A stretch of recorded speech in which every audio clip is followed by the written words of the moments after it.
திராவிட முன்னேற்ற கழகத்தை துவங்கி வைத்தார்.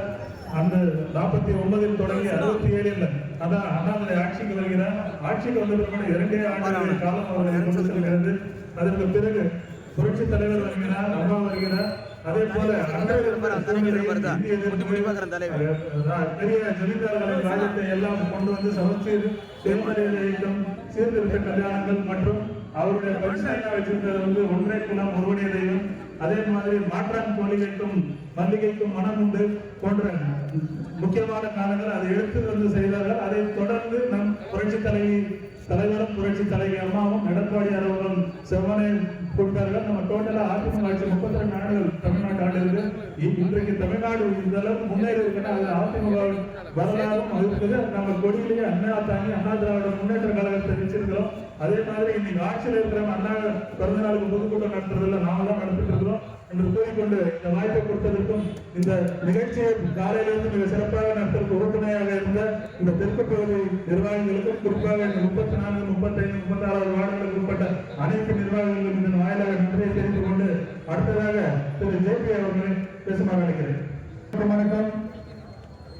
இன்று 111வது அண்ணா பிறந்தநாள் விழாவை கொண்டாடி கொண்டிருக்கின்ற ஒசூரின் தலைமை பொறுப்பேற்கின்ற எங்கள் மாவட்ட செயலாளர், திருப்பூர் முக்கிய மாவட்ட செயலாளரும் திருப்பூர் அதிகமாக கொண்டு செய்து வருகின்ற முன்னாள் அமைச்சருமான அன்பு சோழர் பாலசுப்ரமணியன் ரெட்டி அவர்களே, நமது முன்னாள் மாநில அமைச்சரும் அவர்கள் தமிழர்களுக்கும் மற்றும் நேரம் கல்வி இந்த மேடைகளுக்கும் தலைவர்களுக்கும் தொண்டர்களுக்கும் அனைவருக்கும் என்னுடைய மாலை வணக்கத்தை தெரிவித்துக் கொண்டு, காஞ்சிபுரத்தில் நடராஜுக்கும்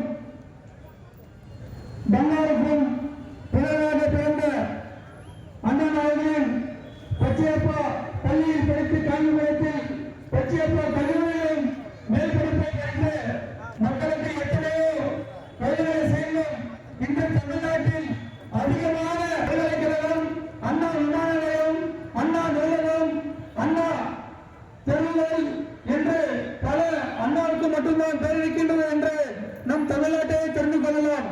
அதே போல் தமிழருக்கு என்ன ஒரே ஒரு தமிழ் மாநிலம் வேண்டும் என்று போராடி தமிழ்நாடு என்று வாங்கி கொடுத்த நமது அண்ணாவர்களுக்கும், அதே போல் முதல் இந்தியாவில் காங்கிரஸ் ஆட்சி இல்லாத ஒரு முதலமைச்சர் என்றால் நமது அண்ணாதுரை அவர்கள்தான்.